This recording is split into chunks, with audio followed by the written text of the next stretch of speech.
Гледате Еден на еден, овозможено од Good Nature, најдоброто од чајникот на природата. Кое е некое така најзабаталено место кај што сте били да играте представа? Мислам, сме играли низ Европа, ваму таму, на фестивали. Ама нешто специфично. Заете Уганда. Не знам како звучи ова. Уганда. Уганда, Централна Африка. Па не звучи ко Њујорк да ти кажам. Мислам, одиш еднаш и не ти текнуваш еднаш да одиш таму. Ај опиши ја Уганда. Уганда беше многу јако искуството што добивме некаков таков некоја размена на факултет и нешто поимање. Ни беше ни битно да одиме. Требаше као 5 вакцини да примиме. Немавме пари, по една апче испивме само нешто витамин С, нешто така. Така ве подготвија? Да, па бевме и со Благој Веселинов и компанија имаше уште него кон. Баже исцелител, Благој, да. Значи, прво тргуваме од тука со намера дека одиме сепак како туристи, како културни работници и така натаму. Стигнуваме во НДР центар, сами текнува дека име, не знам од кај, памтам лут. Стварно кај ти текнува. Стигнуваме таму и тој како центар кој ше као по европски стандарди, знаеш. Добро. И ни каже унапред дека нема чоколада таму и така натаму. Јас цел демек ве подготвува. Цел ранет чоколада, знаеш, онака да споделам со дечињата, знаеш. Сакам некој куман гест. Од Анџелина Џоли. Сум научил, сум гледал. Стигнувам таму, две црнчиња од моторбите ги земат ноза, знаеш, ги имат робовското во нив. Да одма да помогне за бакшиче да добие. Да, ова да беше во Америка ќе го цензурира и ќе не убие, брат. Не, јас одма чоколадце на дечињата и многу беше јак впечатокот ова надвор од чегата. Го гледав, знаеш, вака чоколадото и се не знам како се јади точно.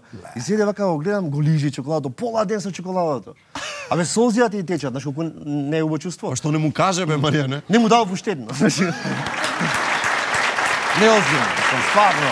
Слушај, чекам се, како бидејќи очигледно знаеш тоа е сепак земја која што не е толку развиена како што имаме среќа ние да сме во секој случај. Имаат ли пример интернет? Па да, за волја на вистината стварно за споредба со Уганда. Страшно не, мислам. Има интернет? Мислам кога стигнавме со Уганда се споредуваме најлошо. Не, добро. Да, ми како пробуваме да како сватете луѓе. Да, има и полоша. Да. Не, стварно е многу. Има интернет, пример? Не, нема онака како нормално регуларно. Има телефон. Има по еден телефон, имаше во центарот, знам дека тој што е као главен, тој си има телефон. Добро. И ние седиме, таму беше многу јак моментот, се сончаме 25 декември, 30 степени постојано, лежиме се, коктели нешто ни носат, манго во дворот имаме, ни цедат манго. Вака не звучи лошо. Али многу јак, многу се бавни, знаеш, и несериозно. И се например ти им викаш како Лангзам. 3 сока, пример, и таа по сат и пол ги носи како сега да ги порача, знаеш, како еве ги. И фестивалот беше многу јак. Што одиме на отварање на фестивалот, отимаме нешто агенда во колку како што и гледаме еден човек кој таму нешто на една штица мава вака. Добро. И викаме, знаеш, фестивалот, и вика уживајте, ако не почне денес утре ќе почне. И многу јак момент кажа, тоа е стварно мисла, и вака викам, вели, вие имате вика, вие имате часовници, ние имаме време. Се во главата. Само Коста Петровна не го украде ова. Свидејќи ќе го напише. Ако веќе и не го напишал. И на келнерот, црнец келнер имавме, му кажавме дека... Не знам зашто секогаш потреба да кажеш тоа. Не, дека е само келнер. И што? Му рековме дека кај нас во нашата земја за келнер, ој ти англиски зборат, тие бе англиска колонија и така натаму, дека за келнер се вика Весна. И дека кога ќе викнеме Весна, значи келнер.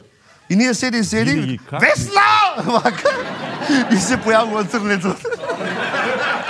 Македонска работа, знаеш, балканштина. Македонска работа. И седиме нешто на ова, дека спомна со телефонот. Ајде. Седиме се сончаме, нешто пиеме, сок уживаме.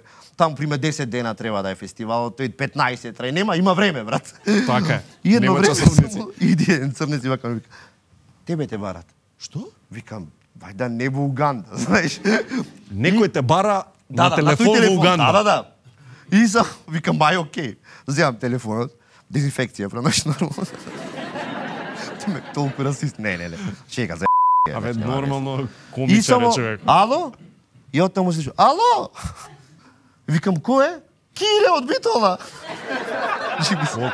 Поздрав до Кире, не, Кире од Битола. Кај си? Викам, во Уганда. И јас.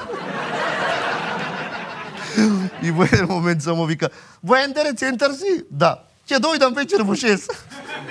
Оти немавме правилник како да се однесуваме, што да јадиме, што не. Киро од Битола дојде. Да, ма тој таму си беше. Чекај, тој таму живее. Што збориш? Да. Имаме битолчанец во Уганда. Во Уганда и Прилепчанка, тетка Светле. Ајде! Се појавува Кире, ние по правилник што да јадиме, што да не јадиме. Имаше многу јак момент, вика, немојте да јадите печени мајмуни. Викам, че досега јадевме, ние, ето на 5-тиот ден ни го даде. Таму имат време, знаеш. Добро. И викам, ние јадевме досега. Викат, не, уживајте, тоа ви е превентивно. Се појавува Кире, со водки, со пијачки, со сие вака, вика. Дечки, се што ви збораја, заборајте. Да, вика да пиете да уживате. Све може. Да. Мајмуни, чуда, манго, шо и да е, дај што да.